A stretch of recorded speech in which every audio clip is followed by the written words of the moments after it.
Bien, vamos en vivo al Congreso de la República, la bancada aprista en conferencia de prensa. Vamos a escucharlos. El resumen, pero los detalles vienen puntualizados primero por Jorge del Castillo y después por Javier Velázquez.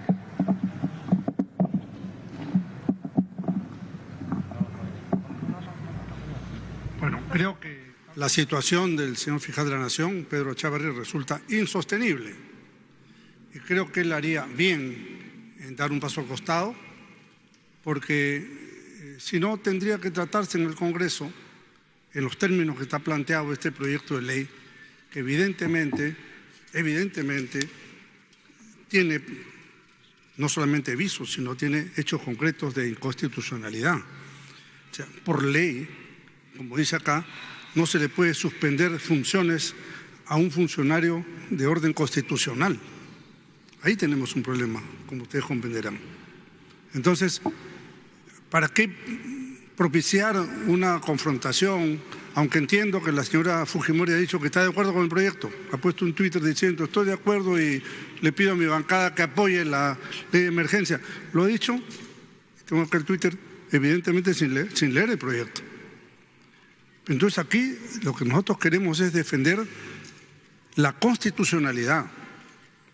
Y una forma de defender la constitucionalidad es que el señor Echavarri dé un paso al costado y que se reestructure con las juntas fiscales. Es más, podría todas las juntas fiscales renunciar también, tal como está, ya no suspenderlo, sino todos podrían dar un paso al costado, retirarse del cargo y dejar que los siguientes, para que se cumpla el sentido de la ley sin violar la Constitución. Creo que ese es un tema muy importante, porque si hoy toleramos y permitimos, dada la situación de presión social en que se viole la Constitución, mañana se hará lo mismo y pasado se volverá a hacer.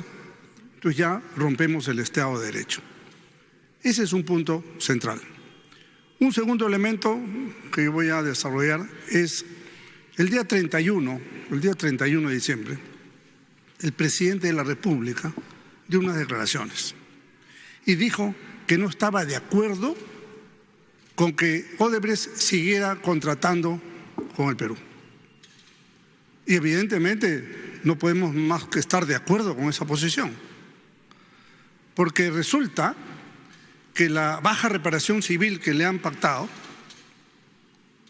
es pagadera en 15 años. La ley dice 5 años, pero le han dado 15 años. ¿Quién? Los señores fiscales. Entonces, eso lo tienen que corregir. Pero la reparación civil es una decisión que el gobierno tiene que tomar a través de sus procuradores. Pero la forma de pago está en la ley y allí hay un exceso. Pero lo más grave es cuando le dicen puede seguir contratando con el Estado peruano. ¿Esto qué significa? Esto significa que Odebrecht regresa al Perú, va a subcontratar al Club de la Construcción, porque resulta que la indemnización fijada o reclamada por el procurador, la mitad la paga Odebrecht y la mitad la pagan las empresas peruanas. Entonces, cuando tenga que hacerse nuevos contratos con ellos, Odebrecht contratará y subcontratará al Club de la Construcción. Odebrecht paga su 50% y los otros pagan su otro 50%. Es decir, los peruanos le tenemos que pagar a la empresa Odebrecht para que a su vez ellos paguen la reparación civil al Estado peruano. O sea, sale de un bolsillo del Estado para regresar al otro bolsillo. Eso no es correcto y creo que eso debe ser corregido. Y eso no tiene nada que ver ni pretende impedir que el 14 o los días que sean necesarios se cumplan las diligencias que haya que cumplir.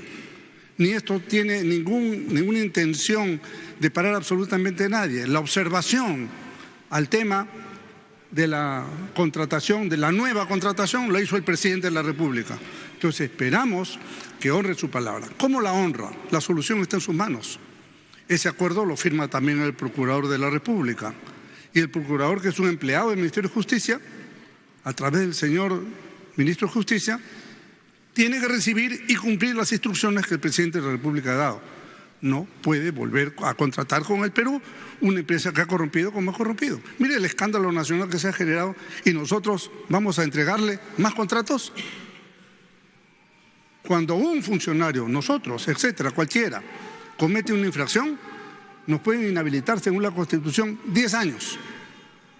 A Odebrecht no le han inhabilitado nadie. Entren ustedes a la página del organismo supervisor de contrataciones del Estado, OCE, y van a encontrar que Odebrecht está habilitada para contratar con el Estado hoy. O sea, en ningún momento fue suspendida. Fíjense qué grave. Entonces, muy bien, creo que estamos conformes con las decisiones que se han tomado de esta reposición.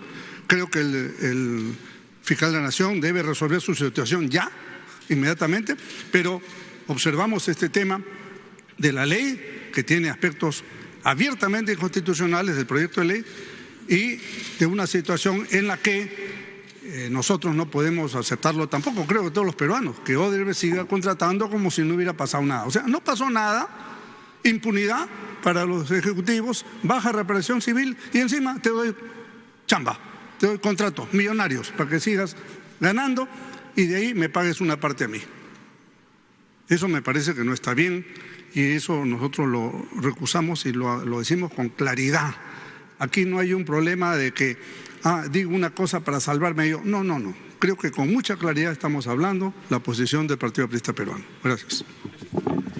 Un ratito para terminar, congresista, y después las preguntas. Seré muy breve. El aspecto constitucional. El Ministerio Público no es el Consejo Nacional de la Magistratura. O sea, no tiene menos o igual importancia que el Consejo Nacional, que la nueva Junta. El Ministerio Público tiene una autonomía consagrada en la Constitución. Bajo este tipo de proyectos de ley, y eso lo vamos a ver en el debate, si vamos a una reforma constitucional, de repente podría salvarse. Pero así como se ha presentado este proyecto de ley, no se puede aprobar, es inconstitucional. Mañana hablará el Poder Ejecutivo con el Congreso. Es igual.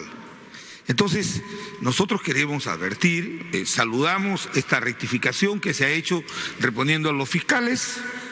Creo que la crisis del Ministerio Público tiene que resolverse en el marco de lo que establece la Constitución. Y tercero es que en su momento el acuerdo reparatorio se tiene que conocer los alcances. Y la pregunta que habría que hacerse es si un procurador y dos respetables fiscales tienen esta potestad a nombre del Estado de haber transado mecanismos compensatorios de carácter económico que puedan, no sé, en el caso de Colombia, por una obra, $300 millones va a pagar Odebrecht y hay una inhabilitación de 10 años. En el caso de Chile ha sido una inhabilitación inmediata, con embargo. Entonces, queremos que eso se explique.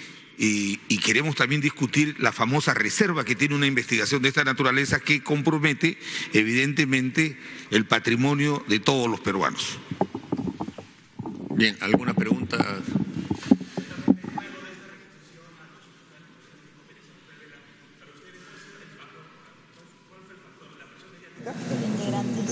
Y yo creo que hay sin duda varios factores, pero la falta de fuerza institucional del señor Chávarri ya estaba casi de manera patente en el momento mismo en que anunciaba la decisión que estaba anunciando. Entonces, eso ha sido un factor.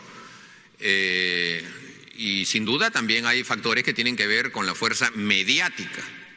Yo no la llamaría tanto de muchedumbre, sino más que nada la mediática, los titulares de periódicos, que pueden haber llevado a que haya este retroceso que ha sido tan claro.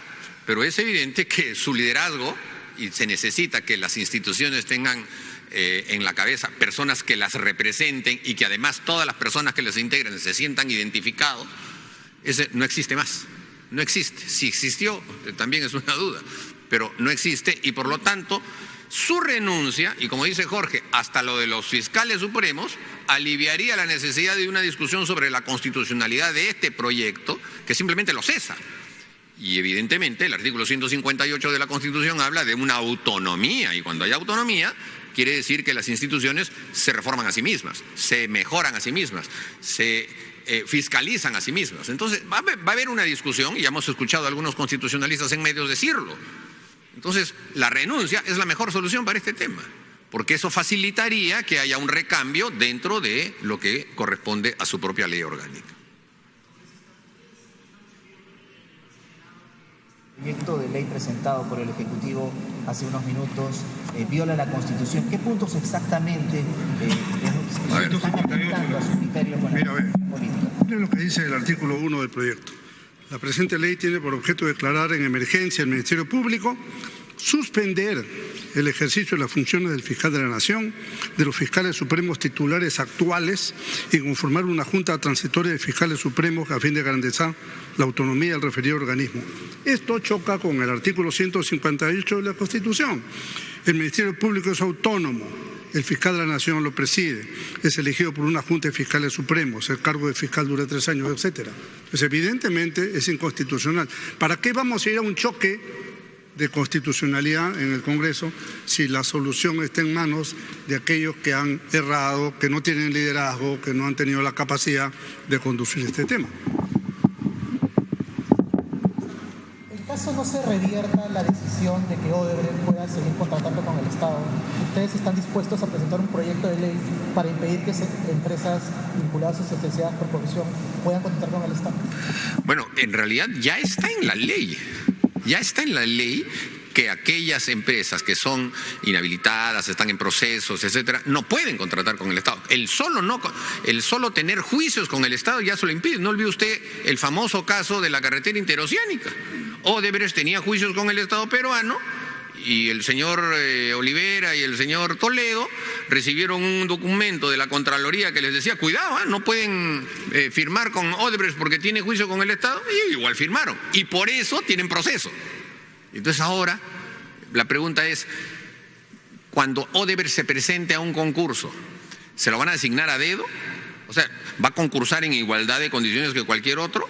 No, se lo van a tener que dar a dedo para que justamente pueda generar los recursos que el Estado le va a dar para que después se pague la indemnización al Estado. Eso es lo que no se entiende por qué no se quiere explicar. Ahora, mire usted cómo se conocen los casos de Colombia, los casos de Panamá, caso de Ecuador, porque son públicos. ¿Por qué en el caso peruano no es público? Eso es todo lo que estamos pidiendo alrededor de ese tema. No, el Congreso lo que tiene que hacer es fiscalizar. Aquí nosotros tenemos el deber de fiscalizar que los recursos que son de todos los peruanos y que los parlamentarios representamos a todos los peruanos sean conducidos de manera adecuada y no se destinen para que, como dice el congresista del Castillo, salgan de un bolsillo para entrar al otro bolsillo, cuando en realidad lo que debería es salir del bolsillo de la empresa Odebrecht tal y como lo que tienen ahora y no lo que se le va a entregar con nuevas obras.